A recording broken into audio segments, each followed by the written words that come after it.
and welcome to another vlog on the Hobby Room.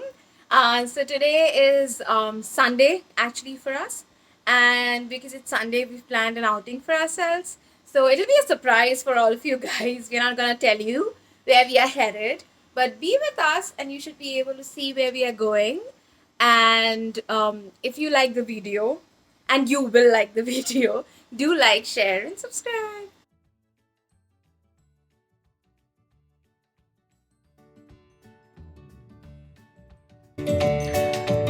So we are on the road and we are actually headed to our first place or our first spot where we are going to have some high tea. So this is called Dr. Bombay's Underwater Tea Party.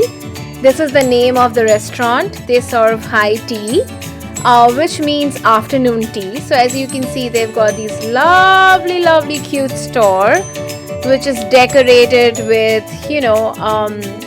a lot of origami. So as you can see, birds flying, there are domes, there is a tailor bird nest, there is a Rajasthani small puppet, male and female.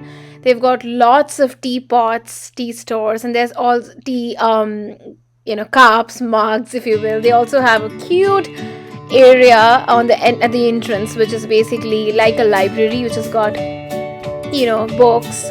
As you can see, this is a look at their menu. They have got green tea, black tea, white tea, and they have these parties, right? So they call it Caroline tea or Ivan tea. We took the Caroline tea, which had scones, clotted cream, it had some jam, it had some finger sandwiches, and you can choose your preference of which flavor of tea you want. As you can see, here we have the beautiful high tea set up with the finger sandwiches, with a piece of quiche, with a brownie bite, 2 scones, jam, cream, and then finally the most important, which is the tea itself that is served in a teapot. We decided to go for the Earl Grey tea, which was extremely delicious on a rainy and cloudy kind of afternoon. So this was a really nice experience. We sat at the entrance where there was like I said, there were books. You can also buy books from them. I think every book costs you $1. That's my husband in slow mode blinking. But yeah, we had a nice time. We also ordered samosas. They also have samosas. The samosa was okay, but I think this restaurant was more about the ambience, more about feeling that high tea vibe. They also organize for high tea parties for people. The second spot was the Fall Fest at Candler Park. So we are headed to Candler Park, which is basically one of the most historic parks in the city of Atlanta. And Candler Park the neighborhood itself is also very cute. They had organized for Fall Fest. What that means is basically it's like a fair that happens in our part of the world. They call it a fest here, and then fall is basically the season of fall or autumn as we know it. So this is the entrance. It's basically set up with a lot of stalls and some live music and some food for everybody to come with their families and enjoy. So we are heading into the actual part of the fest. As you can see, there are different kinds of stalls. I am pretty sure there were over about 100 stores. That's me posing with the Fall Fest poster. It was a really cute poster. And fall has come to be one of my favorite seasons in the US. So as we enter, you can see, I think this is a cloth and accessories kind of store.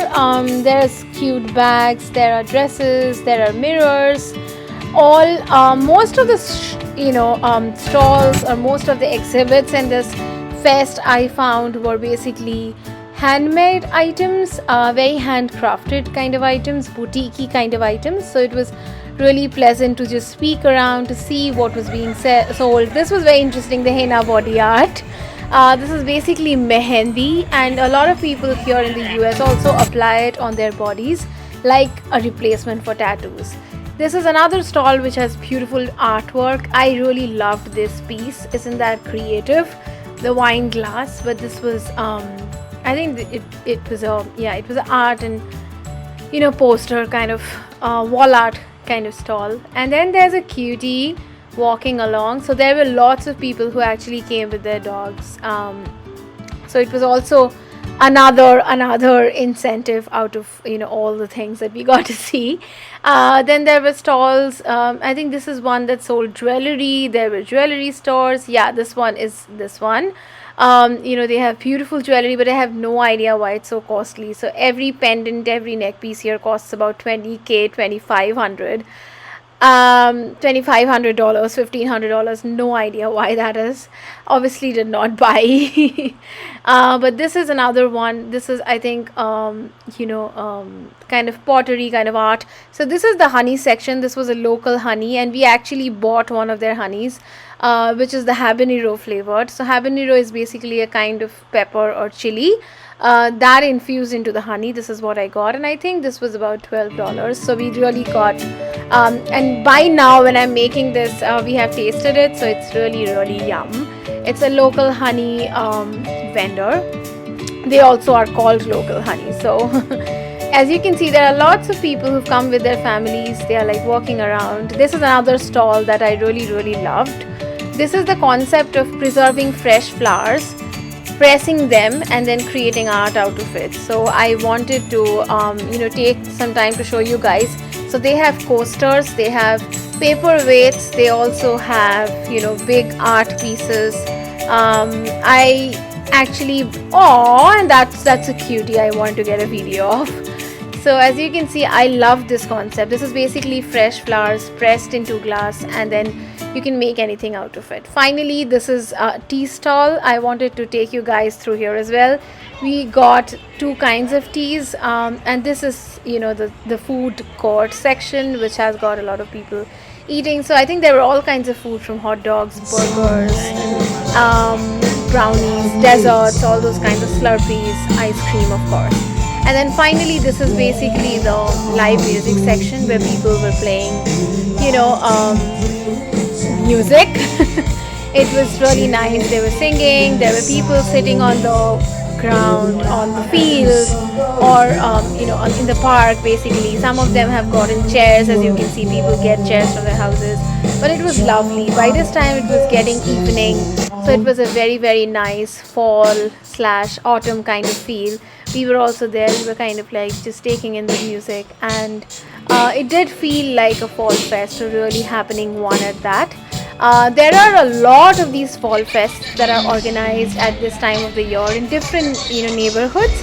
I particularly like this one because it had the scale of a lot of stalls that you can take a look at. Ended up buying some honey and tea, as I said.